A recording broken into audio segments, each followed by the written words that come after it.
Oh, hi. I'm okay. I really am. Got my eyes wiped clean. I got a haircut. I mean, I had a bit of trouble getting rid of my clone's body, but I don't want to talk about that right now. But I'm okay. I mean, I know last week I... Join the... Yeah, let's not bring that up. But really, I'm okay. I got to calm down,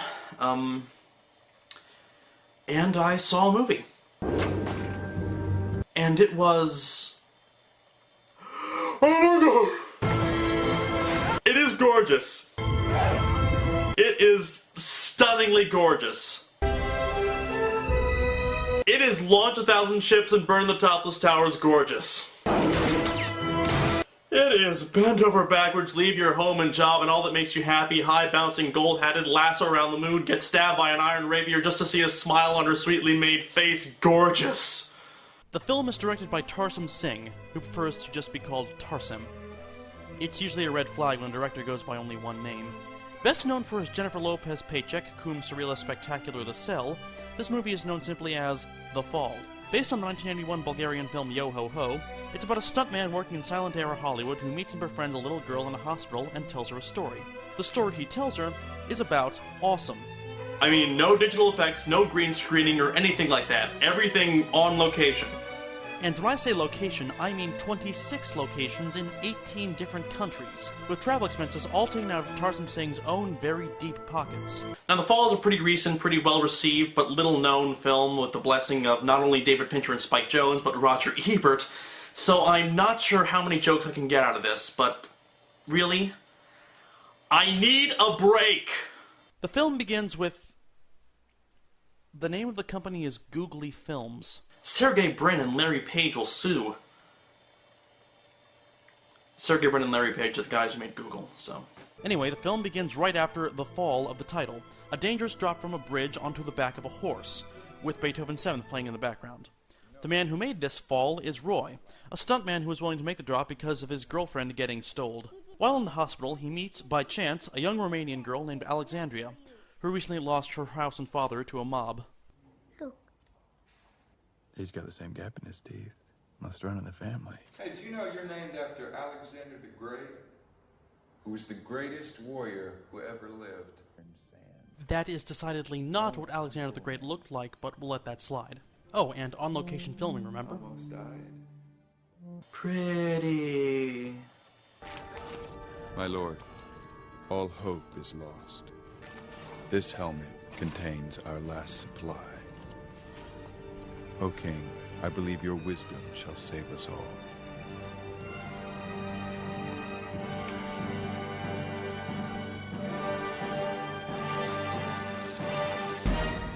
Why?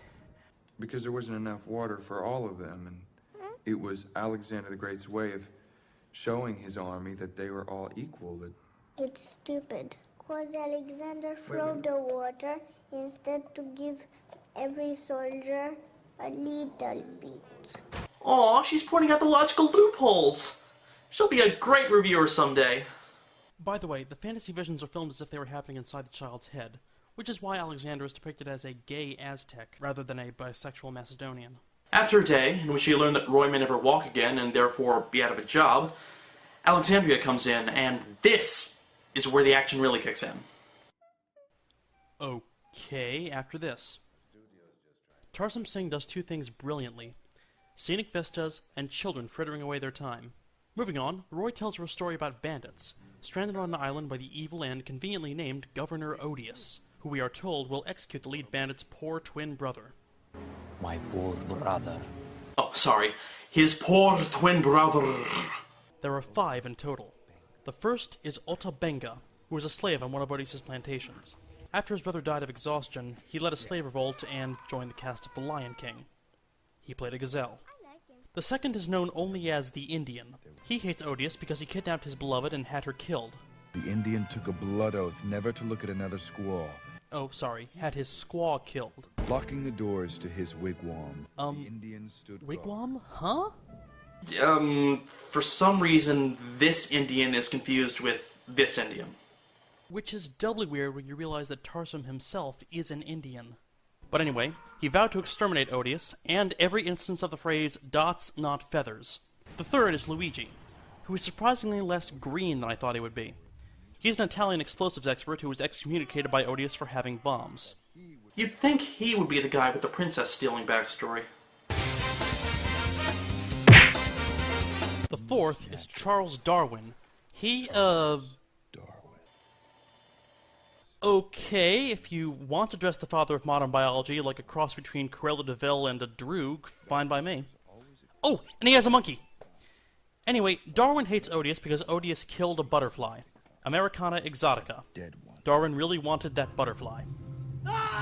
Last is the masked bandit. There's a nice bit of storytelling here. The bandit, we are told, shares the same gap tooth that Alexandria has, and so she imagines him to be her father. And in case you weren't paying attention, Tarsem just spent the last 5 minutes making sweet, perfumed, tender love to your corneas. Oh yeah. So time is running out, and not all of them can swim. What? All elephants?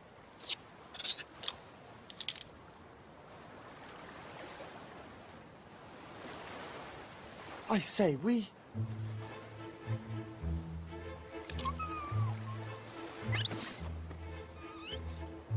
I have an idea.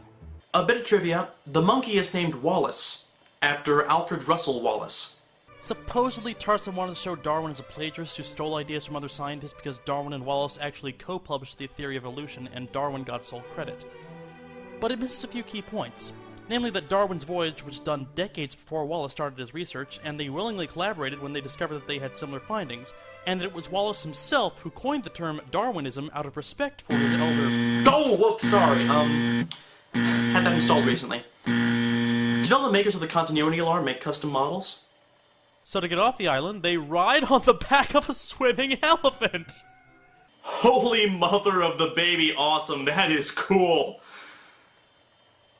How did they get the elephant to come to them? By the way, the island they were stranded on was on location in Fiji, and the elephant swam all the way to a location in Kashmir to drop them off. Damn, it's like the Michael Phelps of elephants. Michael Fellephant. Forget I made that pun.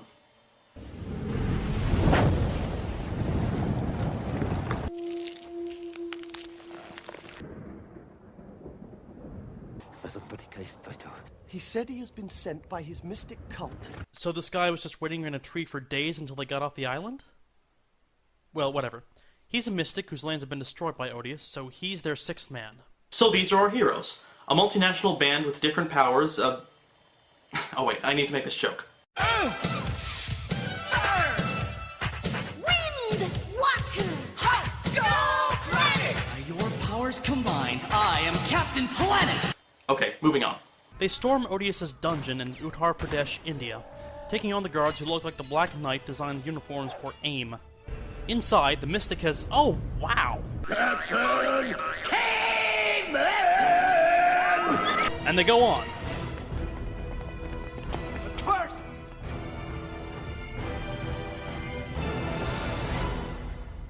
A little test. You can stop there. Aw, get on with it! Okay, fine, I know these scenes constitute the actual plot of the movie, since Roy's only using this story to win Alexandria over in a similar vein to Shahrazad's gambit in 1001 Nights, and ooh, they cut back! But the bandits are too late, and so they find the Blue Bandit and his men strung up on a chandelier in the middle of the Hagia Sophia. The 3-month-long journey on foot from Uttar Pradesh, India to Istanbul, Turkey was cut for time. Right, that's it.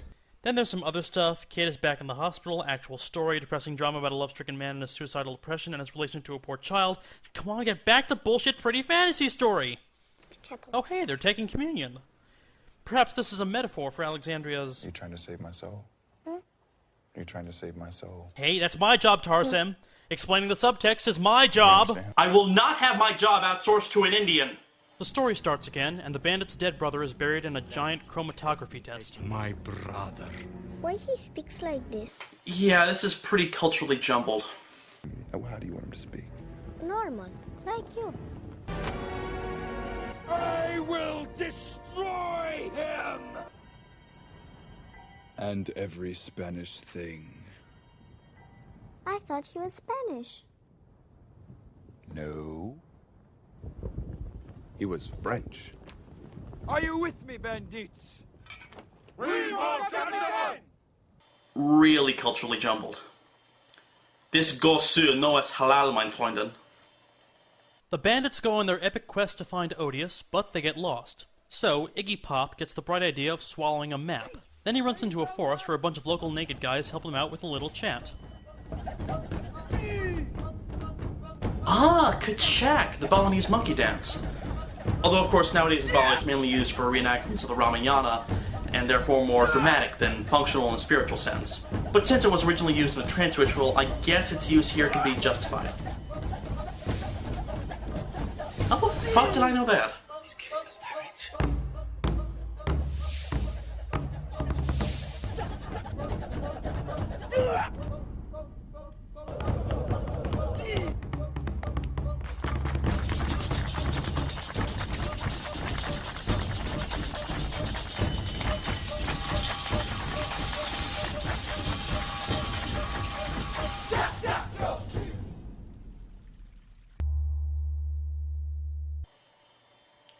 So to sum up, the way to get from Bali to Odysseus' hideout goes through Cairo, central China, Bolivia, Tibet, Western India, Bolivia again, Cambodia, Rome, Paris, New York, Bolivia a third time, rural Spain, only to end up back in Western India.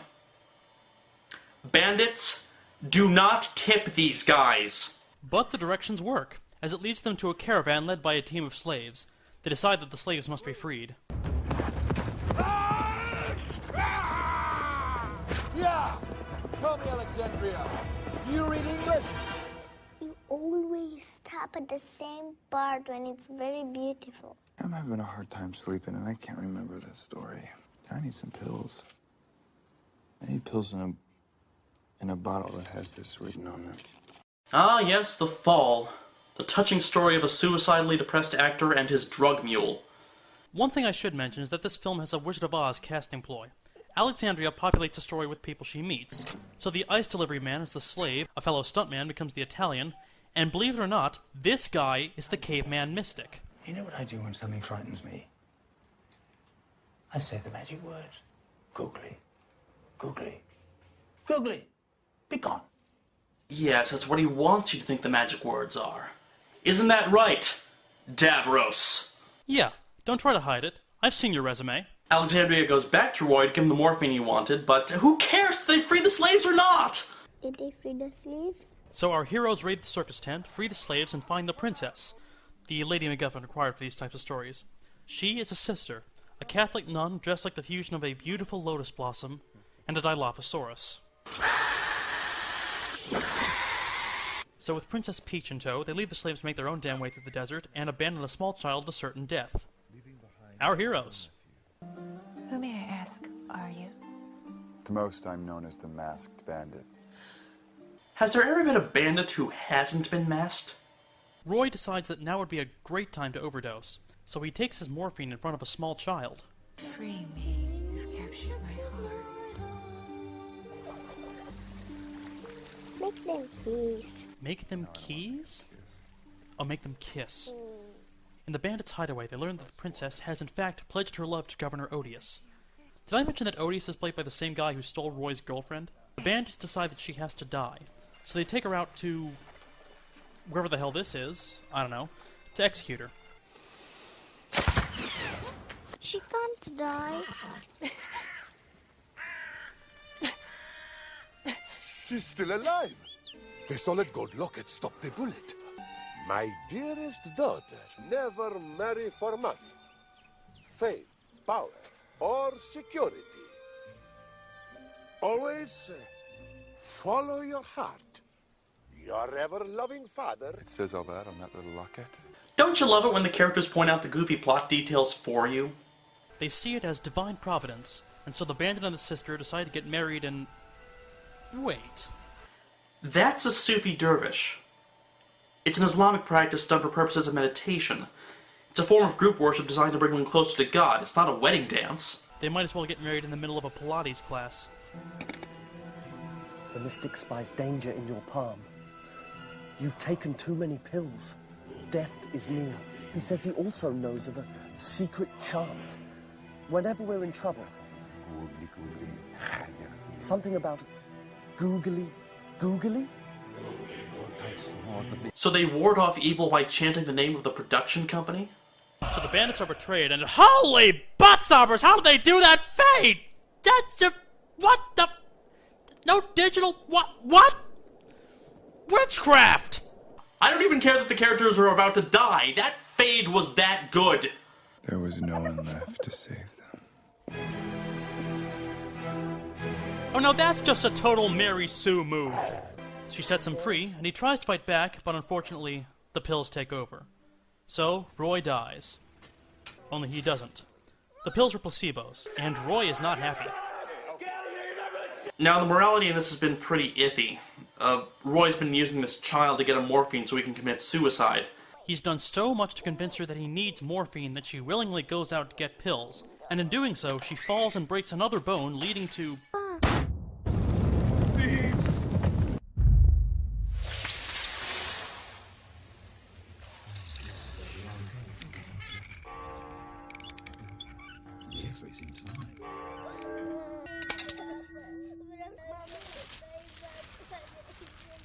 Mommy.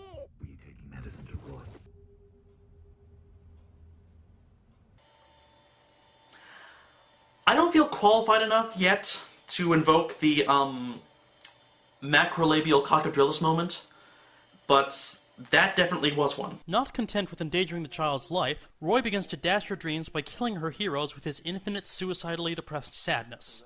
Apparently, paralysis of the legs has the side effect of Whedon syndrome. Roy has the bandits storm Odysseus' fortress from a town that looks like if the Pueblo Indians were giant Avatar fanboys. On the way to rescue the princess, they shot the monkey!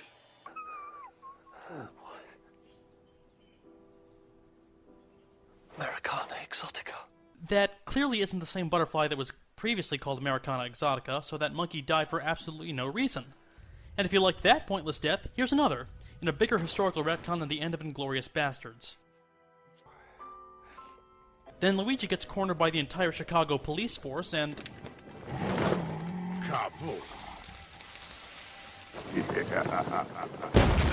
and he gets killed, taking not only the minions, but the Fata Sikri as well. Roy, you just killed a cool character and destroyed a UNESCO World Heritage Site! Stop it! It's not very satisfying, is it? Roy, you're making a child cry! Stop!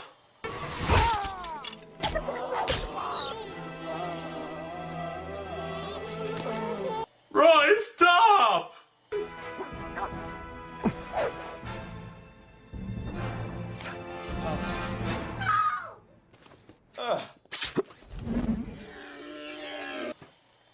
He couldn't cut the rope below him, like, not even try? They finally catch up to Odious and... Odious cracked him in the nose! Oh, come on, Roy, the guy's dressed like a vaudeville piano player! You're wearing samurai pants and a sleeveless hussar jacket! You can take him!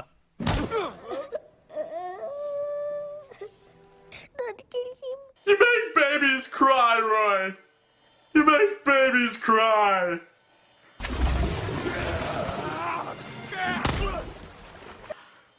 Good. It's okay.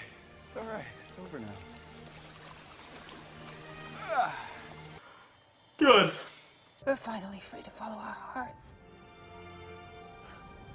By all means. Good.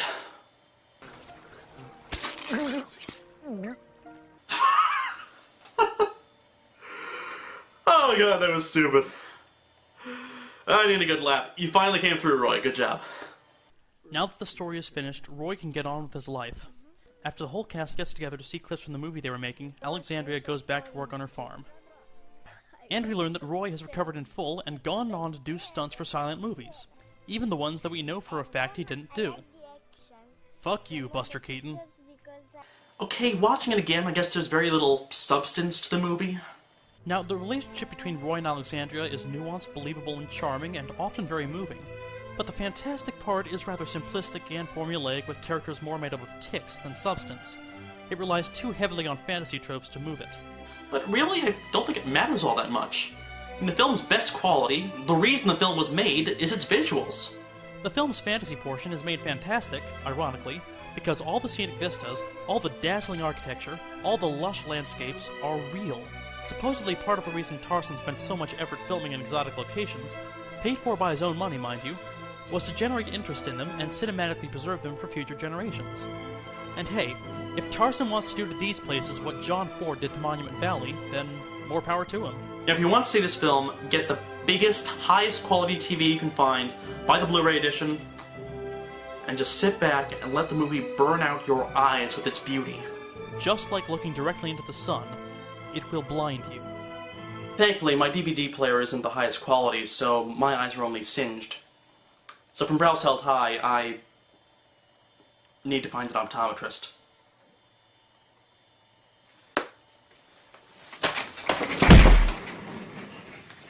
She go from